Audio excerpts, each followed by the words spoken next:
Hello students. कल जो है हमने जो वीडियो थी उसमें 8 क्वेश्चन किए थे। उसमें जो 6 क्वेश्चन था वो अनकम्प्लीट था। तो उस 6 क्वेश्चन को पहले हम करते हैं। 6 क्वेश्चन क्या था कि cos A is equal to, अगर कोस बी है दिया हुआ है तो angle A is equal to angle B हमें प्रूव करना है। तो हम कोस ए को लेके चलेंगे, कोस बी को। ए का मतलब क्या है कि एक ट्राइंगल है, मान लो ए बी सी, और ये 90 डिग्री का कोण है तो यहाँ पर कोण होगा, ठीक है। और कोस बी का मतलब क्या है कि ये जो है एंगल मान लो 90 डिग्री का है तो ये मान लो सी है, ये बी होगा, ठीक है, और ये ए होगा। या यूँ कह लें कि इसको 90, इसको हम सी मान लें और इसको हम बी मान लें कि कोस जो 90 डिग्री का एंगल जो है वो किस पे है, सी पे है, दोनों में। तो एक बार कोण ए होगा, एक बार कोण बी होगा। कोस ए का मतलब कोण ए पर है, कोस बी का मतलब कोण बी पे है। और जहाँ दो कोण होते हैं वो हमारा आधार होता है। तो यहाँ पर ए सी आधार होगा और यहाँ पर सी बी आधार होगा, ठीक है। अब कोस ए को हम क्या लिख सकते हैं, कोस ए इज इक्वल टू क्या होता है, आधार बटे कर्ण, कोस की वैल्यू। तो यहाँ पर आधार क्या हमारा ए सी अपॉन ए बी, ठीक है। और कोस बी को हम क्या लिख सकते हैं, वही आधार बटे कर्ण, आधार यहाँ क्या है बी सी, ठीक है, और कर्ण हमारा क्या है ए बी। अब दिया क्या हुआ हमारा कि ये दोनों क्या है, इक्वल है, cos A is equal to cos B. तो हम यहाँ क्या लिखेंगे, A C upon A B is equal to B C upon A B. अब देखो नीचे वाले सेम है तो क्या होगा, ऊपर वाले भी सेम होंगे, तो हम यहाँ क्या कह सकते हैं, A C is equal to B C. इसका मतलब क्या है कि ये जो भुजा है इस भुजा के इक्वल है। और जब A B is equal to A C के हों तो क्या होगा, दो भुजाएं जब बराबर हों, या यूँ कह लें कि ये ए सी जो है, ये ए सी इस भुजा के इक्वल है, ये भुजा इस भुजा के इक्वल है, तो इनके जो ओपोजिट एंगल हैं बने ओपोजिट एंगल, इसके ओपोजिट ये है, इसके ओपोजिट ये है, तो दोनों एंगल क्या होंगे, बराबर होंगे। हम लिखेंगे कि अगर भुजाएं बराबर हैं तो भुजाओं के ओपोजिट बने एंगल भी क्या होंगे, बराबर होंगे। तो कोण ए इज इक्वल टू कोण बी होगा। ये ही हमें प्रूव करना था। तो ये क्वेश्चन नंबर 6 हो गया। अब हमने 8 क्वेश्चन कर लिए थे, अब हम करेंगे क्वेश्चन नंबर 9। क्वेश्चन नंबर 9 में दिया गया है कि एक त्रिभुज है, ये त्रिभुज दे दी ए बी सी, जिसमें बी कोण समकोण है। यहाँ पर हम बी दे दें, ये ए है और ये सी है, और tan A is equal to दे दिया 1/√3। तो ये ए पर कोण हो गया, तो ये हमारा आधार हो गया और ये हमारा लंब हो गया और ये हमारा क्या हो गया, कर्ण हो गया। अब जो tan ए क्या होता है, लंब, tan क्या होता है, लंब बटे आधार, ठीक है, यानी कि B C upon A B. अब बी सी का मतलब 1, ये हमारा 1 हो गया, और ए सी का मतलब क्या हो गया, √3, ठीक है। अब हमें क्या निकालना है, तो मान ज्ञात कीजिए साइन ए कोस सी प्लस कोस ए साइन सी। दूसरी बात, हम पहले कर्ण निकाल लेते हैं। कर्ण क्या होता है, कर्ण का वर्ग इज इक्वल टू होता है आधार का वर्ग प्लस लंब का वर्ग। अब 1 का वर्ग 1, √3 का वर्ग √ हट जाएगा तो आ गया 4, ठीक है। कर्ण आ जाएगा हमारा 2, क्योंकि कर्ण का वर्ग 4 आया तो कर्ण आ गया हमारा 2, तो ये आ गया 2, ठीक है। अब जो हमें निकालना है वो क्या निकालना है कि फाइंड आउट करना है साइन ए कोस सी प्लस कोस ए साइन सी। अब देखो साइन ए का मतलब क्या है, कहाँ है साइन ए, ये वाली ट्राइंगल थी। साइन ए का मतलब क्या है, यही कौन है, तो ये आधार और ये लंब। तो साइन ए क्या होगा, लंब बटे कर्ण, तो क्या आ जाएगा 1/2। ठीक है। कोस क्या होता है, आधार बटे कर्ण, एक ही बात कर रहे हैं, तो ये आ जाएगा हमारा 1/√3/2। ठीक है। अब देखो यहाँ पर तो देखो ये लंब था हमारा 1 था, आधार था √3, तो एक बार आ गया कोस ए हो गया √3/2 और साइन हो गया 1/2। अब क्या कर रहा है, सी की बात कर रहा है, तो ये यहाँ पर एंगल आ गया, यहाँ पर एंगल आ गया। देखो इसको हम इस तरह से बना लेते हैं, सी की बात करें तो यहाँ पर आ गया, तो ये हमारा आधार बन गया और ये हमारा लंब बन गया और ये हमारा कर्ण। अब आधार हमारा कितना आ गया 1 और लंब कितना आ गया √3। ठीक है। अब sine C is equal to क्या हो जाएगा √3/2 और cos C is equal to हो जाएगा 1/2।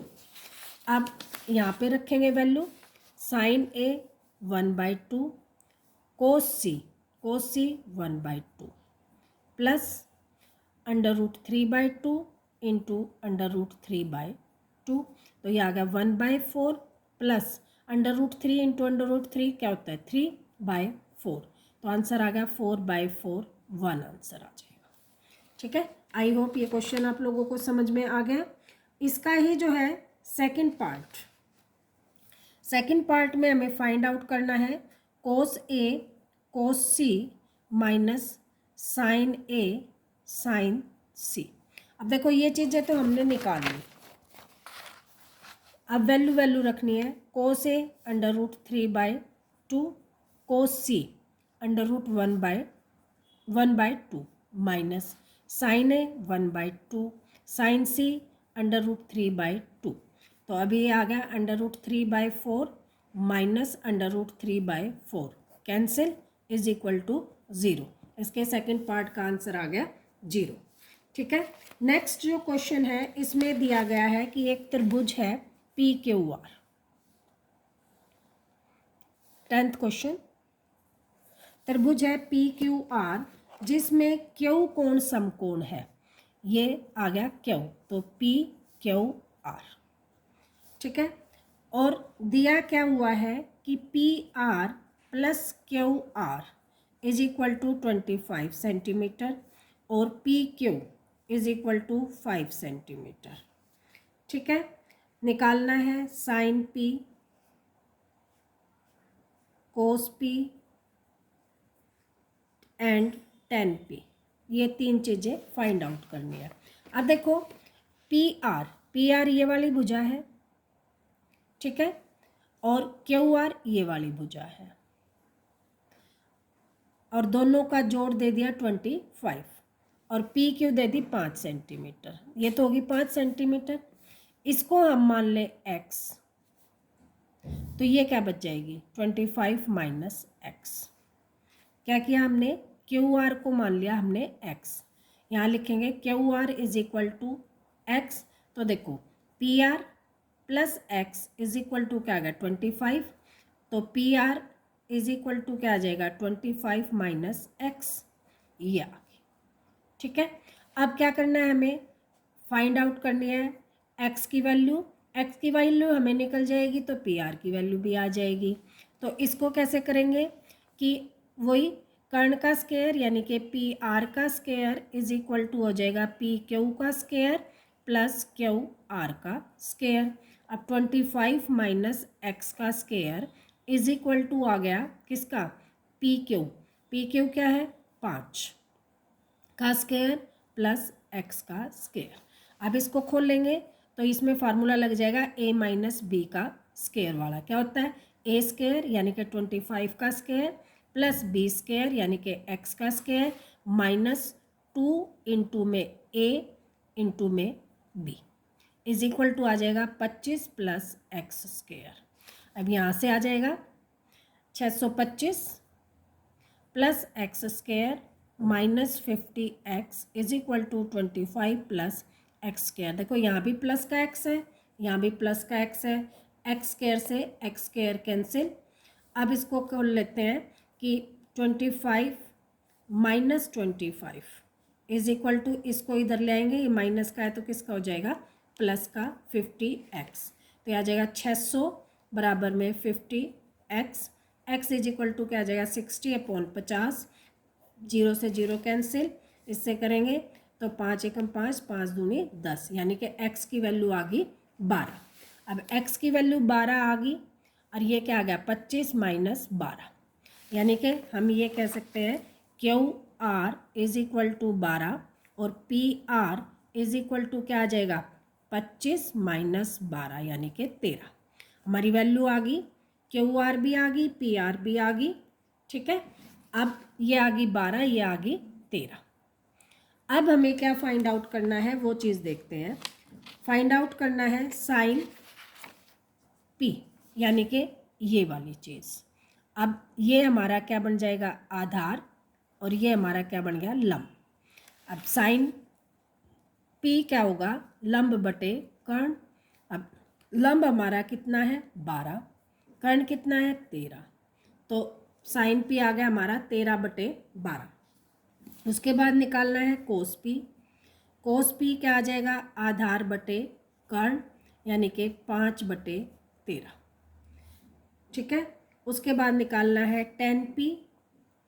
टेन P क्या आ जाएगा लंब बटे कर्ण, तो लंब हमारा कितना है लंब बटे आधार, सॉरी, लंब हमारा कितना है 12, आधार हमारा कितना है 5, तो 12/5। ये क्वेश्चन का मेन जो था वो था PR QR निकालना, वो हमने पाइथागोरस थ्योरम से कर लिया। आगे जो क्वेश्चन है वो इजी है, क्योंकि हमें फिर तो वैल्यू ही लिखनी है कि साइन क्या होता है पता है, लंब बटे कर्ण, कोस क्या होता है आधार बटे कर्ण, और टेन क्या होता है लंब बटे आधार। तो आसानी से ये क्वेश्चन निकल जाएगा, क्योंकि तीनों जो कोण है वो एक ही जगह P पर बने हुए हैं, तो हमारा आधार जो है वो क्या बन जाएगा PQ बन जाएगा और लंब हमारा QR बन जाएगा, ठीक है। ये क्वेश्चन भी हो गया है। अगला जो 11वां क्वेश्चन है उसमें राइट और रॉन्ग, सत्य और असत्य बताने हैं। पहला कह रहा है कि 10 का मान सदैव 1 से कम होता है। अब 10 का जो मान है 10A का मान सदैव 1 से कम होता है, तो ये असत्य है, ठीक है। 1 से ज़्यादा भी होता है, क्योंकि जो 10 की वैल्यू है वो 0 से इन्फिनिटी तक होती है। कोण A के किसी मान के लिए सीकेंट A 12/5 है, ये भी ठीक है। अगला जो है अगला क्वेश्चन है कोस A में A के कोसिकेंट के लिए प्रयुक्त एक संक्षिप्त रूप है नहीं। देखो कोस जो है A और कोसिकेंट को हम लिखते हैं ऐसे, ठीक है। तो ये और ये जो है एक जैसे नहीं है, तो ये क्या है असत्य है। कोट A, कोट और A का गुणनफल होता है, कोट A को हम क्या लिखेंगे कोट और A का गुणनफल है नहीं, क्योंकि ये तो क्या होता है हमारा कोण होता है, एंगल होता है, ठीक है। तो ये इसका गुणनफल नहीं है, तो ये भी असत्य है। किसी भी कोण थीटा के लिए साइन थीटा जो है 4/3 हो सकता है, तो ये जो है हमें असत्य है, क्योंकि लंब जो है कोस क्या होता है लंब बटे कर्ण, ठीक है। और लंब जो है कभी भी जो है कर्ण से बड़ा नहीं हो सकता, इसलिए ये भी क्या आ गया असत्य है। आई होप ये क्वेश्चन आपको समझ में आ गए होंगे। पूरी एक्सरसाइज हो गई है ये 8.1। अगर कोई दिक्कत है तो आप कमेंट करके पूछ सकते हैं।